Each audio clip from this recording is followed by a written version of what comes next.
हम लोग अक्सर कहते हैं कि ये मेरी बात नहीं सुन रहा, मेरा कहना नहीं सुन रहा है, ये मेरा हम जो कह रहे हैं ये मेरा कहना मान नहीं रहा है और कर नहीं रहा है। क्यों? अगर वो कर दे तो आपको शांति मिलेगी, आपको खुशी मिलेगी। आप उसको एक समान रखना चाहते हैं, बराबर रखना चाहते हैं, तो ऐसा नहीं हो सकता है। आप किसी भी चीज़ को बराबर या एक समान नहीं रख सकते हैं। अगर हम एक और बात कहें, जैसे किसी परिवार में 2 बच्चे हैं और एक बच्चा जो है वो पूजा पाठ करता है, भगवान की स्तुति करता है, भगवान के पाठ करता है, उनकी बातें करता है, और जो दूसरा बच्चा है वो भगवान के नाम से इतना ज़्यादा नफरत करता है, इतना ज़्यादा नफरत करता है कि अगर उसके सामने कोई ज्ञान की बात करो या फिर भगवान की बात करो तो वो कहेगा कि हमसे ये सब बातें ना करो भाई। तो इसका क्या मतलब है? और मम्मी पापा जो हैं, हम लोग जो चाहते हैं, हमारे घर वाले जो चाहते हैं, जो मेन गार्जियन है वो चाहते हैं कि हमारा परिवार जो है एक समान रहे, हमारे दोनों बच्चे एक समान रहें। तो ऐसा नहीं हो सकता है और वो परेशान रहते हैं कि ये दोनों समान हो जाएं, एक साथ जैसे एक जैसे रहें। ये तो ऐसा नहीं हो सकता है।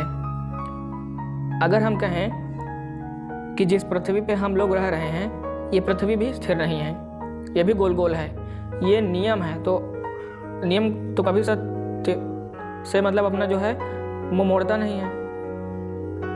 तो कुल मिला के ये है कि हम लोग किसी भी चीज़ को ले लें, किसी भी चीज़ को ले लें तो वो स्थिर नहीं है। और हम लोग क्या करते हैं कि उस चीज़ को स्थिर रखना चाहते हैं, एक समान रखना चाहते हैं, एक जैसा रखना चाहते हैं। अब जैसे ले लें हम कि एक जॉइंट फैमिली है, दादाजी हैं, दादी जी हैं, मम्मी पापा हैं, उनके बच्चे हैं, चाचा है, चाची हैं। तो हमारे जो दादा दादी हैं वो सोचते हैं कि हमारे दोनों बेटे, तीनों बेटे और इनके बच्चे एक साथ रहें। लेकिन क्या है कि जो हमारे दोनों बच्चे हैं, जितने भी बेटे हैं, वो क्या है कि अलग अलग प्रवृत्ति के हैं, अलग अलग उनकी चित्त आवृत्ति है।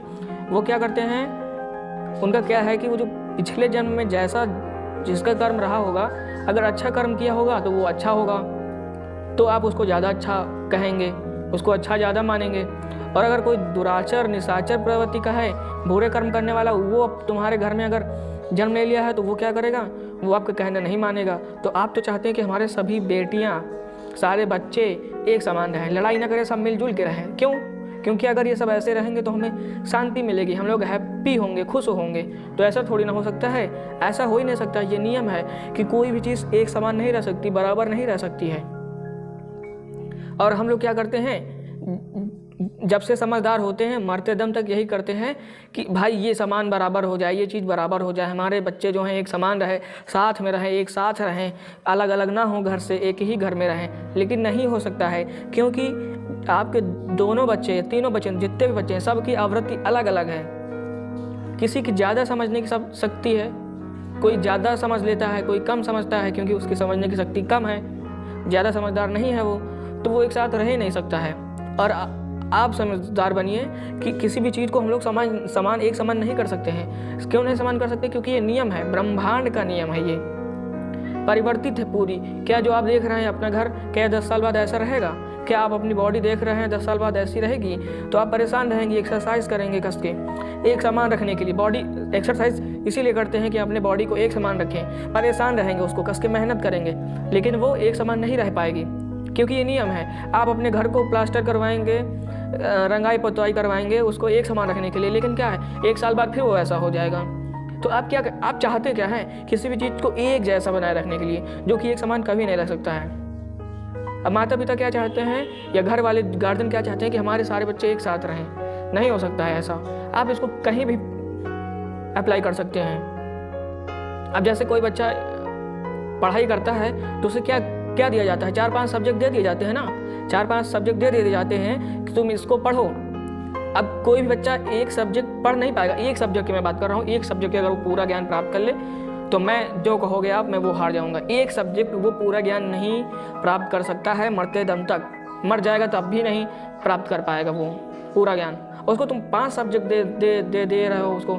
ये जो हमारे शिक्षा मंत्री लोग हैं, ये जो सब है ना, ये जो हम लोग को दे देते हैं 5-5 सब्जेक्ट, और दे देते हैं क्योंकि बुद्धिमान है, मनुष्य बहुत बुद्धिमान है, इसलिए 5-5 सब्जेक्ट दे देता है कि मारो बच्चा तुम इसी में, मारो इसी में कस के और रगड़ो इसी में, तब आगे तुम बढ़ पाओगे। अब मान लो उस बच्चे की आवृत्ति कम है, समझने की क्षमता कम है, तुमको किसी और चीज़ के लिए ये जीवन मिला है, तो तुम क्या कर रहे हो कि उसी में मरे जा रहे हो कस के। उसी के पीछे पगलाए जा रहे हो। तो ऐसा नहीं होता है। अगर तुम किसी, और वो बच्चा क्या करेगा, पांचों सब्जेक्ट को समान रखने के लिए, बराबर नॉलेज प्राप्त करने के लिए परेशान रहेगा, बराबर रखने के लिए परेशान रहेगा। अगर वो बराबर ना रखे तो परेशान नहीं रहेगा। और परेशान इसलिए रहेगा कि हम पांचों सब्जेक्ट में अच्छे से मेहनत करेंगे तो हमारे पांचों सब्जेक्ट में अच्छे से नंबर आएंगे। देखिए यहाँ जो पढ़ाई में भी यही हो रहा है, कहीं भी लगा लीजिए इसको। अगर कोई स्त्री या पुरुष अपने लिए कपड़ा खरीदता है तो वही यही 99.9% स्त्री और पुरुष यही करते हैं कि मैं जिस कलर का शर्ट पहनूंगा उसी का मैच करता हुआ, उसी की बराबरी का पैंट भी पहनूंगा और उसी से मैच करता हुआ, बराबर करता हुआ, देखिए यहाँ पे हर चीज़ वही मतलब मैच कर रहा है, बराबर करता हुआ जूता भी पहनूंगा और हेयर स्टाइल भी एक समान, मतलब जो हमारे पर मैच करता हो, बराबर एक समान हो, वही मैं करूँगा।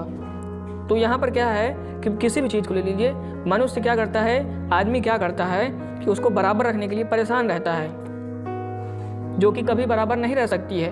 अगर आप उसको बराबर रखने की कोशिश करेंगे तो आप हमेशा उसको अशांति फील करेंगे, उसको अशांति फील करेंगे, असंतुष्ट रहेंगे, अनहैप्पी रहेंगे, खुशी नहीं रहेंगे आप उससे, अगर आप किसी चीज़ को बराबर रखने की कोशिश करते हैं तो। क्योंकि ये तो नियम है, कोई भी चीज़ बराबर रह ही नहीं सकती है। और इसमें से कई लोग कह रहे होंगे कि हाँ बात तो ठीक है, बात तो ठीक है जो कह रहा है, लेकिन क्या करें, आदत बन चुकी है अब अपनी। तो आदत को सुधारो, और कोई चांस ही नहीं है इसके अलावा। और इसमें से कई लोग कह रहे होंगे ये तो मैं जानता हूँ, ये तो मैं सुना हूँ। तो क्यों नहीं जानोगे भाई, भगवान के अंश हो, तुम्हारे अंदर पूरा ज्ञान है, हर एक मनुष्य के अंदर पूरा ज्ञान होता है, तो वो क्यों नहीं जानेगा, जानेगा ही। और जानेगा तब जब कोई उसे बताएगा, क्योंकि उसके अंदर सारा ज्ञान भरा हुआ है, उसे क्या है सिर्फ बताने की ज़रूरत है। तो हमें क्या लगता है, जब कोई अगर हमारे सामने कोई बात कहता है तो कहेगा हटाओ, ये सब तो मैं जानता हूँ, ये मैंने सुना है, ये मैं जानता हूँ। तो ये बहुत बड़ी गलत बात है। देखिए सुनने के भी तरीके होते हैं। अगर हमारी सुनने की श्रद्धा, अगर हम सुनना चाहते हैं मन से कि हाँ मैं ये, अगर हम 100% फोकस होकर के किसी बात को सुनते हैं, 100% ध्यान लगा किसी चीज़ को सुनते हैं, तो वो बात हमारे ऊपर 100% असर करेगी। अगर हम लोग 60-70% किसी चीज़ को ध्यान लगा के सुनते हैं तो वो बात हम लोगों के ऊपर 60-70% पड़ेगी। और अगर हम लोग 50 से 40% सुनते हैं ध्यान लगा के, तो वो 50 से 40% असर करेगी बात वो। जैसे अगर कोई बच्चा छोटा सा है 2-3 साल का, तो वो अपने माता पिता को क्या करता है, थप्पड़ मार देता है, नाक नोच लेता है, बाल ऐसे ऐसे खींचने लगता है, गाली भी दे देता है अगर सुनता है, जैसा उसका एटमॉस्फेयर है। तो क्या होता है कि ज़्यादा असर नहीं पड़ता है। और वही बच्चा एक समय बाद, देखिए अब समय बदल रहा है, थोड़ा बड़ा हो जाएगा और गाली देगा, आपको बाल पकड़ के नोचेगा, थप्पड़ मारेगा, तो उसका जो ये क्रियाकलाप है गाली देने का है, जो अब इसमें से जो बातें उसकी निकलेंगी वो ज़्यादा असर करेंगी आपके ऊपर। तो मतलब क्या है कि बार बार सुनने से किसी बात को हमारे ऊपर उसका असर पड़ता है, हमारे ऊपर उस चीज़ का असर पड़ता है। तो अगर आप लोग किसी भी चीज़ को बराबर रखना चाहते हैं, कुल मिला के फाइनली मैं कहना चाह रहा हूँ, अगर आप किसी भी चीज़ को बराबर रखना चाहते हैं तो बराबर नहीं होगा। और अगर उसका प्रयास करेंगे आप तो असंतुष्टता फील करेंगे, आप असंतुष्टि आपको मिलेगी, आप खुशी नहीं रहेंगे, आप दुखी रहेंगे, आप हर समय चिंतित रहेंगे। तो आप समझ गए होंगे आपको क्या करना चाहिए। और अगर आप लोग मुझसे कुछ कहना चाहते हैं तो कमेंट करके ज़रूर बताएं। और तो फिर मिलते हैं अगली वीडियो में और अगले समय में, तब तक के लिए धन्यवाद।